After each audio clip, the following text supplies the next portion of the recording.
Benfica 3, Farense 2.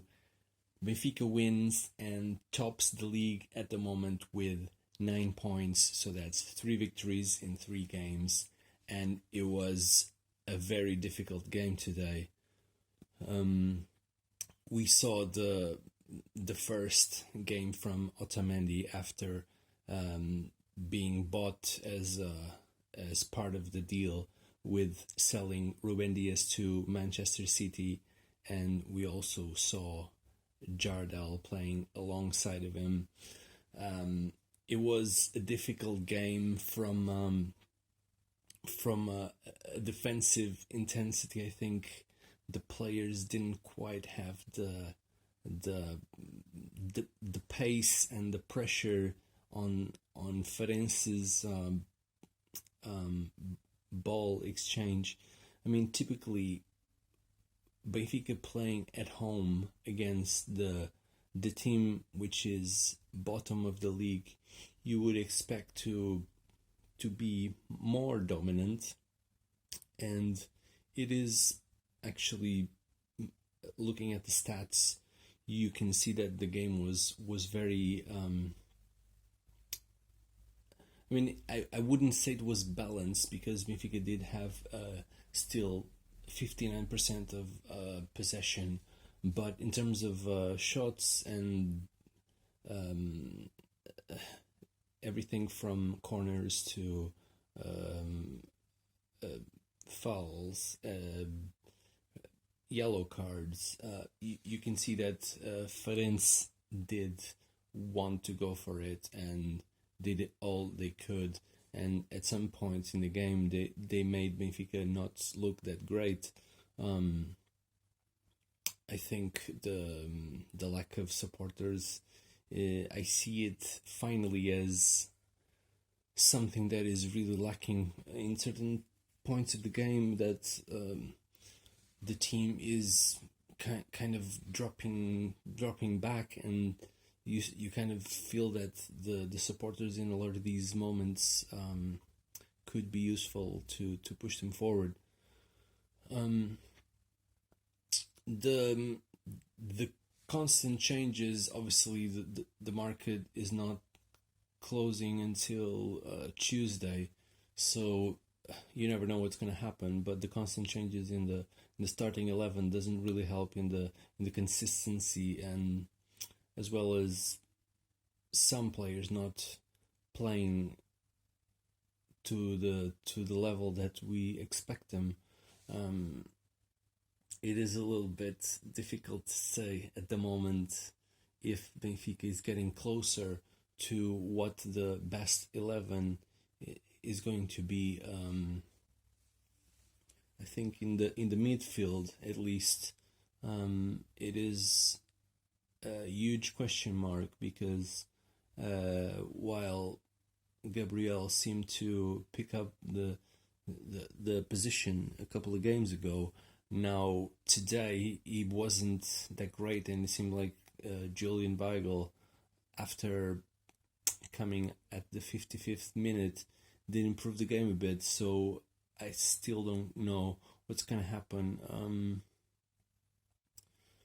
Pizzi had a bit of a strange game. He's a player that finds himself involved in goals very frequently, but in terms of the defensive transition and maintaining the pressure on the players that are carrying the ball in the center of the pitch, it feels like he doesn't always manage to be in the right position for that. So I don't know if Tarabt becomes fit for the next game, which now is quite a long time away. I feel like Tarabt has a very good chance of getting his place back into the starting 11. Obviously, the main I wouldn't say surprise, but the man that came onto the pitch to kind of resolve the game was Seferovic. I think his experience is really helping us at the moment. He is a player that got used to,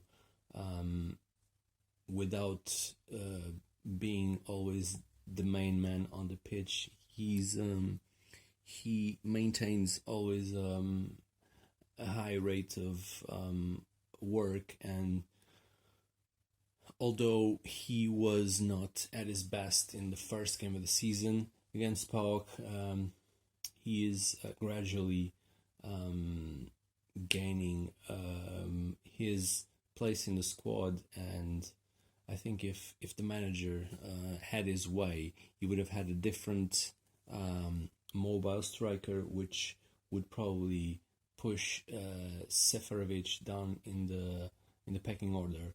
But at the moment, I mean, Seferovic is doing absolutely amazing. Obviously, in 3 league games, he scored 3 goals now, so he's going to be possibly consolidating his place as a squad player, someone that is gonna be getting off the bench in difficult times of the game, like it happened today, and support the team. I think obviously we can't ignore the fact that Darwin didn't score again.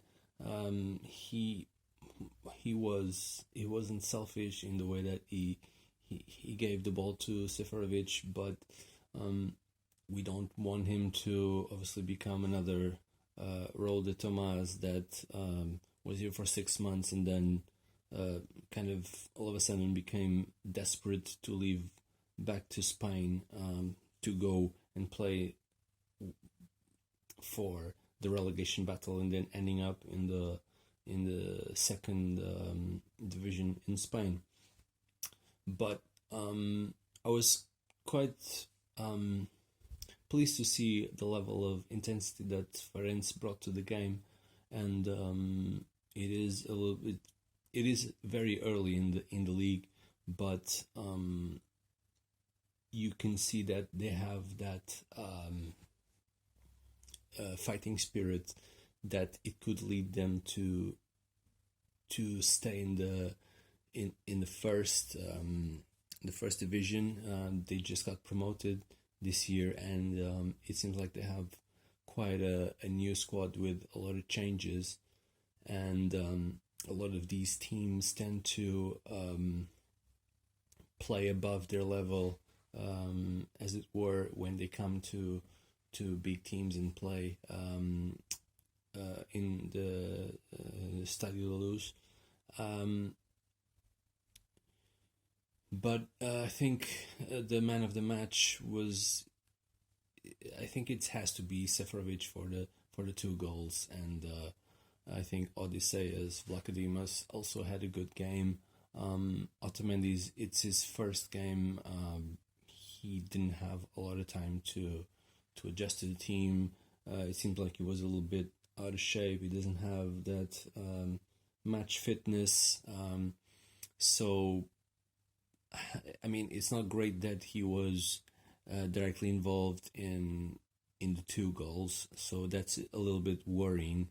That probably wouldn't happen with Ruben Diaz very often. But at the same time, you do have to give him some time because the guy just landed here this week.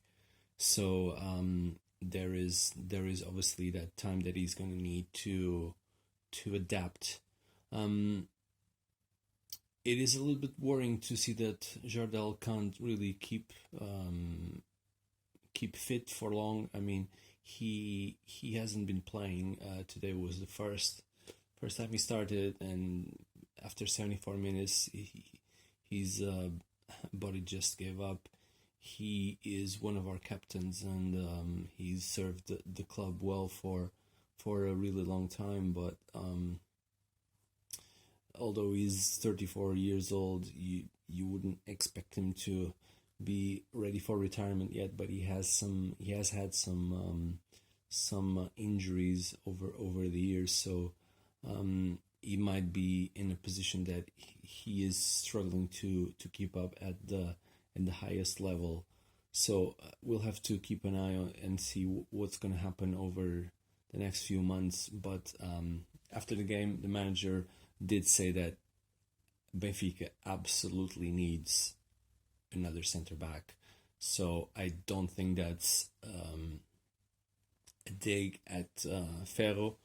I do think that Ferro is still going to be a squad player, and he might get a few games here and there, but it still feels like it's a little bit short, and he's not willing to rely on players from the B team at this time, because as he said recently, young players making mistakes as strikers is not as seriously typically as guys making mistakes at the back, because that can lead into goals into our own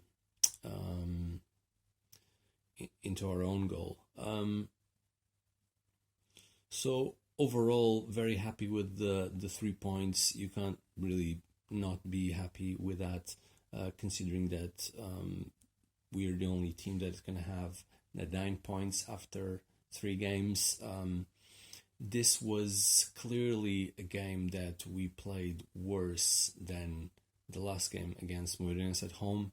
In the first few minutes, it felt like it was going to be another easy day in the office, but it turned out to be quite a difficult one, and you have to be very relieved with this. So now we're going to have 2 weeks pretty much of a break for the international games, and over the next few days I might do a few more of these to kind of discuss the squad, because there have been a lot of players coming in and out, and that probably warrants a separate conversation. But I'll do that after the market closes, and we have a lot of time until the next game. So I'll see you guys soon.